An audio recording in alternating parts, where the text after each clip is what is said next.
చీపురుపల్లి పట్టణంలో అగ్రహారంలో నిరుపయోగంగా ఉన్న కమ్యూనిటీ టాయిలెట్స్ ఉపయోగంలోకి తీసుకుని రావాలని మహిళలు, వార్డు మెంబర్ అందరూ కోరిన మీదట ఎంపీపీ ప్రతినిధి ఇప్పిలి అనంతం, జెడ్పీటీసీ ప్రతినిధి వలిరెడ్డి శ్రీనివాస్ నాయుడు, సర్పంచ్ ప్రతినిధి Mangalagiri Srinivasarao, vice MPP Pathivada Rajarao, MPTC Dalayya, ward member Routhu Paidiraju అగ్రహారంలో టాయిలెట్స్ ను చూసి మండలం గ్రాంట్ 4 లక్షలు మంజూరు చేసి పనులు త్వరగా పూర్తి చేయాలని ఆదేశించారు.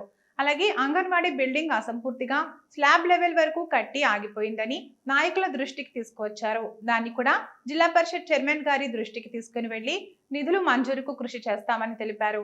అలాగే అక్కడ ఉన్న మంచినీటి వాటర్ ట్యాంక్ బాగా శిథిలమైపోయింది అని, నీళ్లు కూడా తక్కువగా వస్తున్నాయని మహిళలు తెలిపారు. దాన్ని కూడా ఎంపీపీ నిధులతో బాగు చేస్తామని తెలిపారు. ఈ సందర్భంగా నాయకులు మాట్లాడుతూ చీపురుపల్లి మండలంలో ఉన్న 18 పంచాయతీలతో పాటు చీపురుపల్లి మేజర్ పంచాయతీని అన్ని విధాలుగా అభివృద్ధిలో ముందు ఉంచుతామని తెలిపారు. పెద్దలు రాష్ట్ర విద్యాశాఖ మంత్రి బొత్స సత్యనారాయణ గారు, జిల్లా పరిషత్ చైర్మన్ మంచి శ్రీనివాసరావు గారు, ఎంపీ బెల్లాన చంద్రశేఖర్ గారి ఆధ్వర్యంలో చీపురుపల్లి మండలాన్ని అన్ని విధాలుగా అభివృద్ధి చేస్తున్నామని, చీపురుపల్లి పట్టణం మీద ప్రత్యేక దృష్టి పెట్టి భవిష్యత్తులో మరింతగా అభివృద్ధి చేస్తామని తెలిపారు.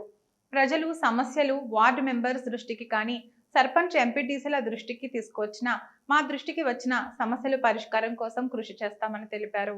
ఈ కార్యక్రమంలో ఎంపీపీ ప్రతినిధి మండల వైఎస్ఆర్ పార్టీ అధ్యక్షులు ఇప్పిలి అనంతం, జెడ్పీటీసీ ప్రతినిధి జిల్లా వైఎస్ఆర్ కార్యదర్శి వలిరెడ్డి శ్రీనివాస్ నాయుడు, సర్పంచ్ ప్రతినిధి మంగళగిరి శ్రీనివాసరావు, వైస్ ఎంపీపీ ప్రతినిధి టౌన్ పార్టీ అధ్యక్షులు Pathivada Rajarao, MPTC Dalayya, ward member Routhu Paidiraju, మహిళలు, యువత పెద్ద ఎత్తున పాల్గొన్నారు.